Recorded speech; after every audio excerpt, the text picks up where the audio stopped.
Hola, hola, hola, Ay, hola, ay, ay. hola.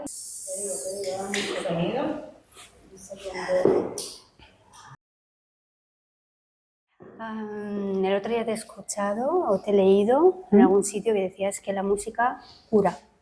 Sí, ¿Sí? ¿Por qué sí. crees que cura la música? Cuéntanos un poquito.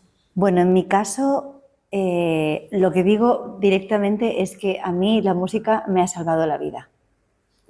Para mí es como, podría decirte que es como mi lema. Y lo llevo diciendo muchos años, lo que pasa que ahora soy mucho más consciente de por qué, ¿no? Porque yo tenía siempre, desde muy pequeña he recurrido a la música, empecé estudiando música desde muy pequeña, me apunté como de muy inconsciente al conservatorio y a medida que fueron pasando los años, el lugar de rescate para mí, cuando todo estaba que se derrumbaba, el lugar donde yo volvía una y otra vez era ahí, a la música, a interpretar, a escuchar, daba igual que fuera mía o que fuera de otros. El caso es que era como una tabla de salvación donde yo siempre he acudido para no hundirme del todo. Y con el paso del tiempo me he dado cuenta de que además ahora tengo la herramienta de que genero música que también tiene ese poder, no solo para mí. Entonces, cuando eso ocurre, es como que puedes devolver algo que ya has recibido previamente, ¿no? Entonces, tengo una sincera gratitud al arte en general y a la música en particular, porque para mí ha sido, bueno, estoy aquí porque había música en mi vida. Empezaste con 7 años, ¿no? Sí. Tocando el piano. Sí, en el conservatorio. En el conservatorio. Eres docente también, Sí. eres profesora de música también. Sí. ¿Cómo convive eso? Quiero decir, ser profesora, artista, ¿cómo concilias eso? Bueno, como conciliamos las mujeres. Con esta capacidad que hemos aprendido a generar de ser capaces de estar en 5 fuegos y de encontrar el equilibrio en cada uno de ellos. Porque es verdad que yo no soy, o sea, no me he considerado artista toda mi vida. Es decir, yo era intérprete, ¿no? Que es lo que se decía.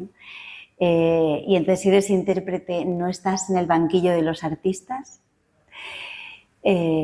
Pero, y he sido con vocación de docente toda mi vida también, pero en los últimos tiempos, pues desde el 2012-13, empiezo ya a construir esa otra faceta mía en la que me sale la necesidad de contar qué es lo que me pasa a mí a través de la música, porque yo poemas escribía muchos, pero hacerlos en forma de canción me daba pudor. Era como meterme en un jardín que era para otros, no para mí, ¿no? Y cuando empiezo a llegar a ese lugar, bueno, lo hago con mucho temor, con mucha inseguridad, con mucha precaución, nunca considerando que soy más que profe, ¿no? Profe que hace canciones. Y desde un tiempo a esta parte, también porque el año pasado me pedí una excedencia y entonces me separé un año entero para poderme enfocar en qué es lo que quiero hacer, cómo lo quiero hacer, desde dónde lo quiero hacer, qué necesito. Y ahora pues lo compatibilizo con una media jornada y buscando los tiempos y los espacios para poder seguir siendo profe y poder seguir nutriendo mi faceta de artista y de compositora y de arte terapeuta y de todas esas cosas que soy, ¿no? Y que de repente es como necesito también poder dedicarle tiempo a eso para no morirme de pena. Alma de Tuz es el proyecto, ¿no? Sí. ¿Qué es Alma de Tuz? Vale, el tuz es una palabra que existe, es una palabra indoeuropea que En la zona de Turquía, toda esa zona de ahí se utiliza como sinónimo de sal, como la sal de la vida. Es algo similar al duende en el flamenco. Entonces, ¿qué pasa? Que el tuz es una palabra que yo encontré hace muchísimos años leyendo un libro de La Píncola, Mujeres que corren con lobos, y ahí hay un cuentito muy chiquitito que habla de lo que es el tuz, que es como el aliento creativo. Entonces, es una palabra que yo la tenía en la recámara ahí, de algo, tengo que hacer alguna vez algo con esta palabra. Y esta palabra en algún momento va a ser algo en mi vida.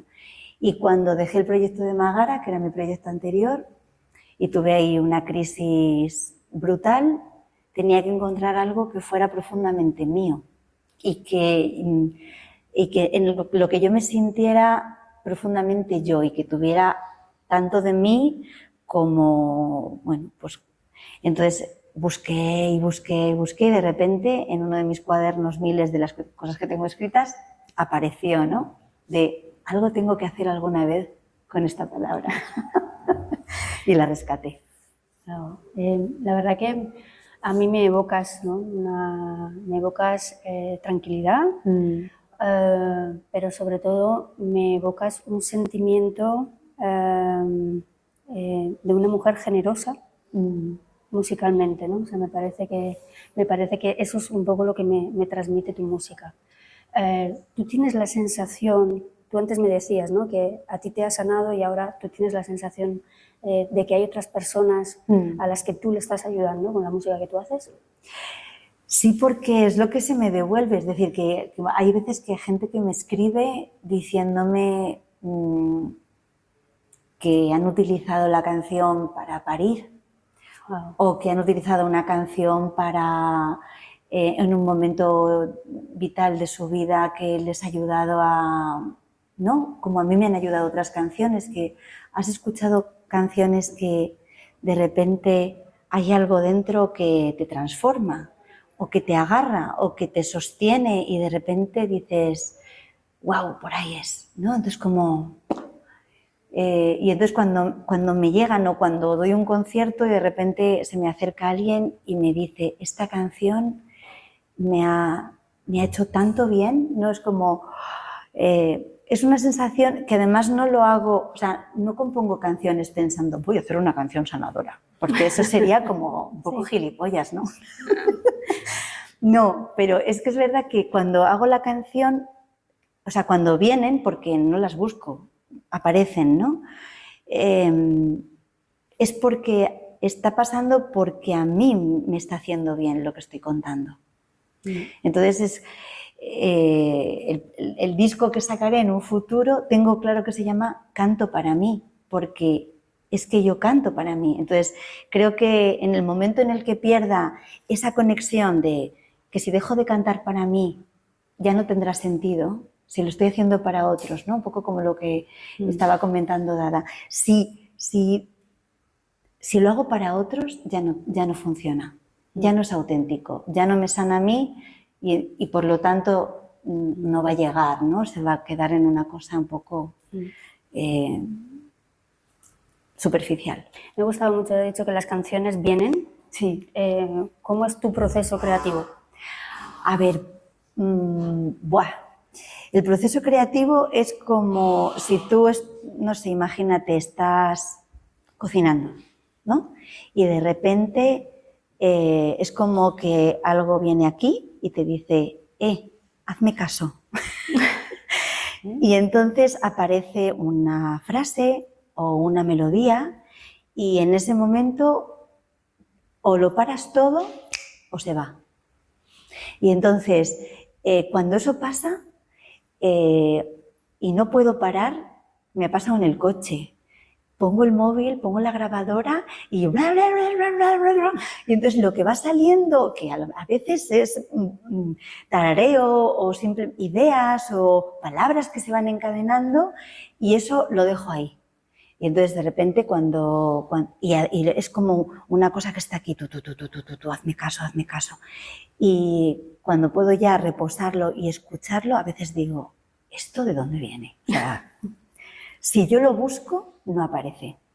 A veces es como si te echaran un jarrón de agua, ¿no? Por encima y dices, pero esto, ¿quién me ha tirado este agua por encima? ¿No? Porque no puedes evitarlo, es como que llega y lo tienes que coger en ese momento, porque si dices, bueno, ya, está clarísimo, ya tengo la idea, claro que sí, cuando quieras rescatarla dentro de 2 horas, se ha desaparecido. Entonces, el proceso creativo, si por ejemplo hay alguien que me dice, me encantaría que hicieras una canción para esto, y entonces yo estoy ahí con él, para esto, para esto, para esto, y es como que lo saboreo, lo digiero. Si me quiero poner en ese momento, no va a salir absolutamente nada. Tengo que esperar a que vaya cayendo algo, y a medida que van pasando los días, de repente, cuando menos lo espero, aparece ¡pin! La idea. Y digo, ahora es. Lo tengo que parar todo, ahora es, ¿no? Es verdad que si estoy dando clase no me pasa. Si estoy en una actividad de ese tipo no me pasa. Pero si hay un momento en el que la calma aparece, ¿no? O estás haciendo una cosa como muy rutinaria o estás en otra cosa diferente, aparecen ideas y es como, ahora es el momento. Y entonces hay que cogerlas, si no se van. Empezaste muy pequeña, 7 años. Sí. Entiendo que la importancia también de la familia, ¿no? que apoye ese camino. Sí. ¿Cuán importante es, además, tú siendo profesora que lo ves diariamente, Total. tener ese círculo de protección que te acompañe? Sí, total. Pues mira, el primer piano que yo tuve, que es un Czerny que está todavía en casa de mi tía, fue porque mi madre, que es enfermera, se hizo interminables jornadas de noche para poder pagar el piano. Ha habido siempre un apoyo a que si yo tenía muy claro que la música para mí era vital, y mi madre yo creo que lo vio y lo apoyó. Pero es verdad que también me dijo, necesitarás otra cosa para comer. Y entonces, pues ahí hice la carrera en Historia del Arte, de Musicología, y entonces ya desde ese lugar ya empecé porque tenía también claro que en el mundo de la música clásica, que es por donde yo empecé, o eres un intérprete prodigioso o es muy complicado. En ningún caso yo llegaba a pensar que podía hacer canciones o que iba a componer. Yo soñaba con ser directora de orquesta. Y ahora dirijo mis cositas. Bueno, tu orquesta, Mi orquesta, tu pequeña mi chiquita orquesta. Bueno, ha sido un verdadero placer. Igualmente. Estaría horas escuchándote. Muchas gracias. Muchísimas gracias por hacernos este hueco, por regalarnos ese tuz, que yo también, ya me lo quedo, esa palabra. Sí, es tuz. mágica. Muchísimas gracias. A ti.